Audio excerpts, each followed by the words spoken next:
Prostitution is not a work. We should stop it.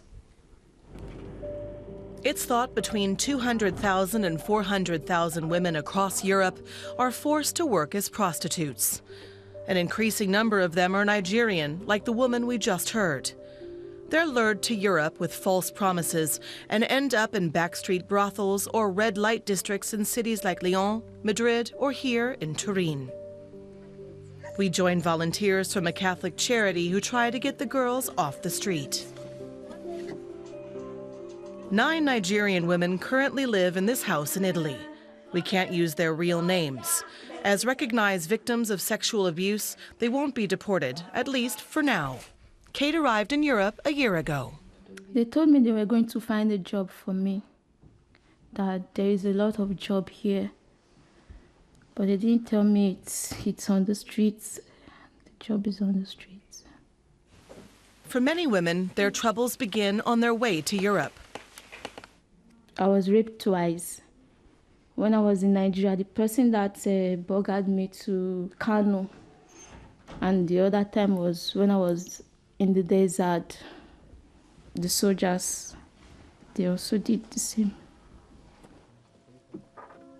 Networks of people smugglers traffic the women.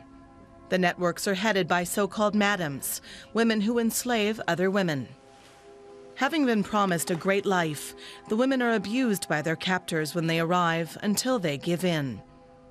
The charity we're observing is using an online campaign to try to raise awareness about the plight of the women. Katia is one of the volunteers. It's very common when the girls tell us that groups of men go to them to rape them together, 1 to 3 at the same moment. They ask them to do many strange things, to pay them like nothing. Like a Nigerian woman on the road is paid 10 euro. You don't buy pizza with Coca-Cola for 10 euro. Some women have sex with up to 20 men a night. They have to pay off their huge debts. These can total as much as 40,000 euros for the journey, as well as for food, clothes, or cosmetics. But if they go to the police, the women risk deportation. That would shatter their dream of finding a much better life in Europe.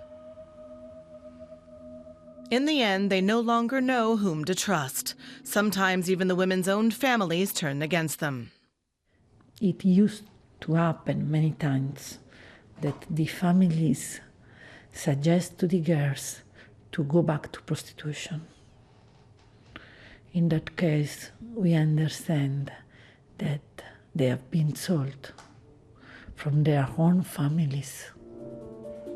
Katia and many other volunteers here believe the women can still have a better future.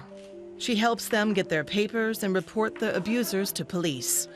The women are still terrified of breaking their silence, but they also want to see the traffickers arrested and ultimately spare other women from a similar fate.